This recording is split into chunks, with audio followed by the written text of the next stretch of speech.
Hello everyone, this is Nayan Varshan and I welcome you all to the Bliss Academy where we provide education to you with humility.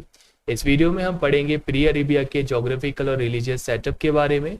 वैसे तो ये topic हमारे Indo Islamic culture syllabus का part नहीं है, लेकिन जो इस्लाम का ओरिजिन हुआ था वो अरब के अंदर हुआ था, इसलिए अक्सर एग्जाम के अंदर सऊदी अरेबिया और प्री अरेबिया के जो फैक्ट्स हैं उनसे रिलेटेड हमसे क्वेश्चन पूछ लिए जाते हैं। तो उन सारे ही फैक्ट्स को हम इस वीडियो के अंदर डिस्कस करेंगे। साथ ही साथ आने वाले लेक्चर्स के लिए हम एक बैकग्राउंड तैयार करेंगे ताकि जब हम प्रॉफिट हजरत मोहम्मद की लाइफ के बारे में पढ़ें तो उन चीज़ों को हम इससे रिलेट कर पाए। तो चलिए शुरू करते हैं। सबसे पहले जो हम डिस्कस करेंगे वो करेंगे जोग्राफिकल सेटअप ऑफ द अरब। अब जो अरेबिया है ये बेसिकली साउथ वेस्ट के अंदर लाई करता है एशिया के, और अगर हम देखें तो यहाँ पर काफ़ी सारी कंट्रीज़ हैं। इन सारी कंट्रीज़ को मिला के ही हम अरब कहते हैं। अगर हम देख रहे हैं तो ये सारी कंट्रीज़ तीन तरफ से बेसिकली पानी से घिरी हुई हैं। तो एक ऐसा लैंड मास जो कि तीन तरफ से पानी से घिरा होता है इसको पेनिसुला कहते हैं। अगर हम फैक्ट की बात करें तो जो ये अरेबियन पेनिसुला है दुनिया का सबसे बड़ा पेनिसुला है, और इस पेनिसुला के जो अंदर कंट्रीज पड़ती हैं दुनिया की one of the driest countries में से एक है। अब जो सऊदी अरेबिया है इसको हम officially kingdom of Saudi Arabia के नाम से जानते हैं, और अगर हम इसके लैंड एरिया की बात करें तो जो लैंड एरिया है सऊदी अरेबिया का ये 21.5 लाख स्क्वायर किलोमीटर के बराबर है।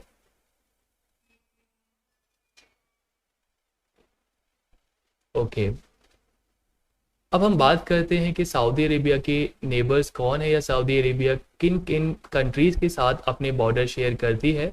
तो अगर हम नॉर्थ की तरफ देखें तो जो सऊदी अरेबिया है ये दो कंट्रीज़ के साथ अपने बॉर्डर शेयर करती है। पहली जो कंट्री है वो है जॉर्डन और जो दूसरी कंट्री है वो है इराक। अब अगर हम नॉर्थ ईस्ट की बात करें तो जो सऊदी अरेबिया है नॉर्थ ईस्ट में केवल एक ही कंट्री यानी कि कुवैत के साथ अपने बॉर्डर्स को शेयर करती है। अगर ईस्ट की बात करें तो सऊदी अरेबिया ईस्ट के अंदर तीन कंट्रीज़ के साथ अपने बॉर्डर्स को शेयर करती है जो कि है कतार, बहरीन और यूएई। अगर साउथ ईस्ट की बात हम करें तो साउथ ईस्ट में सऊदी अरेबिया केवल एक ही कंट्री ओमान के साथ अपने बॉर्डर शेयर करती है, और साउथ में ये केवल यमान के साथ अपने बॉर्डर शेयर करती है। ओके, अगर हम यहाँ पर देखें तो यहाँ पर एक कंट्री है जॉर्डन। जॉर्डन के अंदर एक सिटी पड़ती है अकाबा।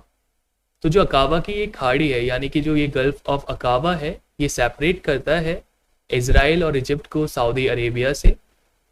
अब जो सऊदी अरेबिया ये इकलौता ऐसा नेशन है जो कि रेड सी और पर्शियन गल्फ के साथ दोनों के साथ ही अपने जो तट की सीमा है उसको शेयर करता है।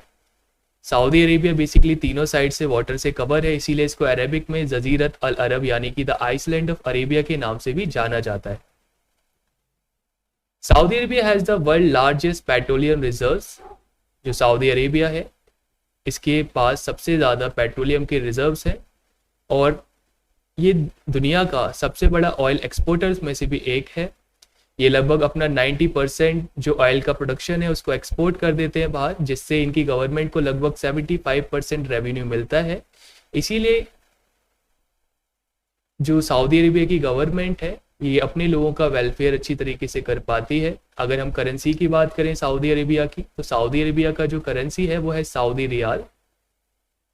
Approximately 1/3 of the Arab is covered by sandy desert, यानी कि जो एक तिहाई एरिया है सऊदी अरेबिया का ये रेत से कवर्ड है।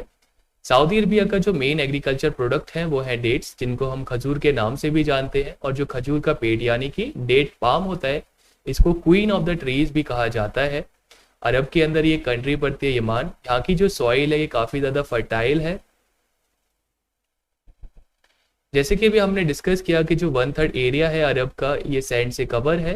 तो अगर यहाँ पे लोगों को एक जगह से दूसरी जगह जाना होता है तो ये कैमल का यूज़ करते हैं, और कैमल को ही शिप ऑफ द डेजर्ट भी कहा जाता है। सऊदी अरेबिया जो है ये बेसिकली बर्थ प्लेस है अरब्स का, साथ ही साथ यहाँ पे इस्लाम का भी जन्म हुआ। तो कई बार इसको the land of the two holy mosque के नाम से भी जाना जाता है। यहाँ पे जो ये दो मस्जिद हैं बेसिकली एक है अल मस्जिद अल हरम जो कि मक्का के अंदर है, और दूसरी जो मस्जिद है वो है अल मस्जिद अल नबाबी जो कि मदीना के अंदर लाई करती है। ये दोनों ही जो मस्जिद हैं काफ़ी ज़्यादा होली हैं इस्लाम के लिए। अगर हम रिलीजन की बात करें तो जो सऊदी अरेबिया का रिलीजन है वो है सुन्नी इस्लाम, और यहाँ पे जो लैंग्वेज बोली जाती है वो बोली जाती है अरेबिक लैंग्वेज। ओके, अब हम बात करेंगे प्री अरेबिया या फिर अरेबिया के सोशल और रिलीजियस सेटअप के बारे में। मीन्स वहाँ के लोग किस तरीके से एक दूसरे के साथ मिलते जुलते थे, या किस तरह का रिलीजन या किस तरह की कस्टम्स को परफॉर्म करते थे। तो अगर अरब की हम बात करें तो अरब के लोग कबीले के रूप में रहना पसंद करते थे। यहाँ पे काफ़ी सारी ट्राइब्स हमको देखने को मिलती हैं। हर एक जो कबीला होता था उसका एक सरदार यानी कि एक शेख होता था, और जो भी लोग कबीले के होते थे ये उसके लिए लॉयल होते थे। अब जो रिलेशन था दो या आपस में ट्राइब्स का, वो काफ़ी अच्छा नहीं था। ये हमेशा एक दूसरे का विरोध करते रहते थे। कई बार देखा गया कि छोटी छोटी सी बातों पे भी सालों तक जो झगड़े थे वो इन ट्राइब्स के बीच में चले। उसमें से ही जो एक झगड़ा था उसको बैटल ऑफ बसूस के नाम से हम जानते हैं। ये जो बैटल ऑफ बसूस था ये लगभग प्रॉफिट हजरत मोहम्मद सल्लल्लाहु अलैहि वसल्लम के जन्म से 40 साल पहले हुआ था। बानू बक्र ट्राइब और बानू तगलिब ट्राइब के बीच में। यहाँ पे जो मसला था वो बस इतना सा ही था कि एक ट्राइब ने एक दूसरी ट्राइब के कैमल को मार दिया था। इसी के लिए आने वाली जो जनरेशन्स थी ये उसमें भी ये झगड़ा कंटिन्यू रहा, और कम से कम लगभग 40 साल के तकरीबन ये जो बैटल था ये कंटिन्यू रहा। मीन्स इसमें थोड़े थोड़े दिन बाद आपस में लड़ाइयाँ ऐसे झगड़े होते रहते थे। अब जो प्री अरेबिया था इसके अंदर कोई भी लॉ एंड ऑर्डर नहीं था। जो लोग पावरफुल होते थे वो कमज़ोर लोगों को दबा लेते थे। इवन हमने एग्जाम्पल्स देखे कि यहाँ पे जो पावरफुल लोग होते थे वो इवन अपना केवल निशाना चेक करने के लिए ही जो गरीब लोग होते थे या फिर उनके जो गुलाम होते थे वो उनकी आंख फोड़ देते थे। तो जो प्री अरेबिया था यहाँ पे काफ़ी ज़्यादा इनजस्टिस थी। लोग सुपरस्टिशंस में बिलीव करते थे, साथ ही साथ मारकाट के अंदर बिलीव करते थे। अगर हम वोमेन की पोजीशन देखें प्री अरेबिया के अंदर दूसरी कंट्रीज से कंपेयर करें तो जो वोमेन थी अरेबिया के अंदर उनके पास कोई भी राइट्स नहीं थे, साथ ही साथ उनके पास कोई भी सोशल रिस्पेक्ट नहीं थी। प्री अरेबिया के अंदर जो पॉलीगैमी थी यानी कि एक से ज़्यादा वाइफ होना, या फिर जो पॉलीएंड्री था मीन्स एक से ज़्यादा पति होना, ये काफ़ी ज़्यादा प्रेवलेंट था। तो जब प्रॉफिट हजरत मोहम्मद सल्लल्लाहु अलैहि वसल्लम को ये प्रॉफिटहुड मिला तब जाके उन्होंने कोशिश करी वोमेन का जो स्टेटस था उसको अरेबिया के अंदर इम्प्रूव करने के लिए। इसके लिए उन्होंने जो विडो थी उनके साथ शादी भी करी, साथ ही साथ जो कई सारी गुलाम थी उन्हें उनके साथ भी शादी करी, ताकि जो वोमेन्स थी उनको एक इक्वल रिस्पेक्ट मिल सके अरेबिया के अंदर। साथ ही साथ हम देखते हैं कि जो प्री अरेबिया था इसके अंदर जो स्लेवरी थी वो एज अ फैशन या एज अ फैशन स्टेटस के रूप में लोग देखते थे, जिसके बारे में हमें कई सारी पोएम्स के अंदर पढ़ के पता चलता है। जिसमें से कुछ जो फेमस पोइट्स थे उस एरिया के उनके नाम हैं मारुल कयास, तराफा बिन अल अहमद और अमरा बिन खुतुम। ऐसे और भी कई सारे पोइट्स हुए जिनके सोर्स को पढ़ के हमने पता लगाया कि ऐसा कुछ होता था। अब जो प्री अरेबिया थी यहाँ पे लोग आइडल्स को पूजा करते थे। मीन्स यहाँ पे जो लोग थे मूर्ति पूजा करते थे डिफरेंट चीज़ों के लिए। यहाँ पे डिफरेंट तरह के आइडल्स थे, मीन्स काफ़ी सारे देवी देवता थे। अब वो पीरियड जो कि इस्लाम से पहले का है, मीन जहाँ पे कोई भी लॉ एंड ऑर्डर नहीं था, लोगों के मन में जो आ रहा था वो परफॉर्म कर रहे थे। तो इस वाले पीरियड को इस्लाम के अंदर जहीलिया कहा जाता है, यानी कि द एज ऑफ इग्नोरेंस। अब जो अरेबिया के लोग थे काफ़ी ज़्यादा आइडलेटरस थे, मीन्स काफ़ी ज़्यादा मूर्ति पूजा करते थे। साथ ही साथ मूर्ति पूजा करने के अलावा ये जैसे कि सन है, मून है, स्टार्स है, इवन एयर, इन सब के भी लिए ये पूजा करते थे।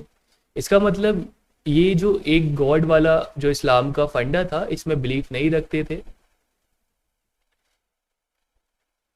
अब जो हर एक सिटी होती थी अरब के अंदर उनके पास अपने कुछ देवी या देवता होते थे, जैसे कि हिंदी में हम कुल देवता वगैरह कहते हैं। तो ऐसे ही यहाँ पे भी होता था। ये देखा गया या हमें सोर्सेस से पढ़ने को मिला कि जो काबा है उसके अंदर लगभग 360 आइडल्स थे। मीन्स लोगों ने वहाँ पे 360 बुत रख दिए थे जिनकी वो पूजा करते थे, और इनकी पूजा करने के लिए दूर दूर से लोग यहाँ पर आते थे। और बेसिकली यही ऑक्यूपेशन था मक्का के लोगों का। फिर हम जब सोर्सेज को पढ़ते हैं तो हमें पता चलता है कि जो अरब था या जो मक्का था उसके अंदर 3 फेमस मेले लगते थे, जिसमें से एक था फेयर ऑफ उकस। ऐसे ही यहाँ पे 2 और मेले थे। एक जो मेला था उसका नाम है उबीना, और ऐसे ही यहाँ पर एक और मेला लगता था जिसका नाम है मजाज। उस टाइम पे लोगों के पास केवल यही इंटरटेनमेंट के सोर्स होते थे जिसके थ्रू वो अपना थोड़ा बहुत एंटरटेनमेंट कर लेते थे। लेकिन अगर इस्लाम के पर्पज़ से हम देखें तो जो प्रॉफेट हजरत मोहम्मद सल्लल्लाहु अलैहि वसल्लम थे, उन्होंने इन मेलों को एज अ अपॉर्चुनिटी देखा इस्लाम को आगे लोगों तक पहुंचाने के लिए। तो जब कभी भी इस तरह के मेले लगते थे तो प्रॉफेट हजरत मोहम्मद वहाँ पर पहुंच जाते और लोगों को इस्लाम की तरफ बुलावा देते, उनको बताते कि मैं आखिरी नबी हूँ और अल्लाह ने मुझे ये काम दिया है उनके मैसेज को लोगों तक पहुंचाना। तो हम कह सकते हैं कि ये काफ़ी ज़्यादा सही होगा कि जो अरेबिया था वो काफ़ी ज़्यादा ऑपरेशंस और टॉर्चर या वहाँ पे काफ़ी ज़्यादा इनजस्टिस या क्रूलिटी थी। साथ ही साथ देखा हमने वहाँ पे काफ़ी ज़्यादा मार काट भी थी और लोग सुपरस्टिशंस पे बिलीव रखते थे। तो जो सऊदी अरेबिया के लोग थे या जो प्री अरेबिया के लोग थे, उनको जो मोहम्मद थे एज अ ब्लेसिंग्स के रूप में मिले, जिन्होंने आने वाले टाइम में इस्लाम को वहाँ पे प्रमोट किया, जिससे वहाँ पे एक पर्टिकुलर लॉ एंड ऑर्डर आ गया। साथ ही साथ अब जो लोग थे वो इस्लाम के अंदर या जो फिर कुरान के अंदर अल्लाह के द्वारा गाइडेंस दी गई किस तरीके से अपने जीवन को अच्छा करा जा सके, लोगों ने वो फॉलो करना स्टार्ट किया। तो इस टॉपिक के अंदर केवल हमें इतना ही पढ़ना था जो कि एग्ज़ाम पर्पज़ से इम्पॉर्टेंट है। अगर आपको ये वीडियो पसंद आई हो तो आप इसको लाइक करें, आप हमें कमेंट करके बता सकते हैं अगर आपके कोई डाउट्स हैं। साथ ही साथ इस वीडियो को आप अपने फ्रेंड्स के साथ भी शेयर करें ताकि वो भी इस वीडियो से फ़ायदा ले पाए।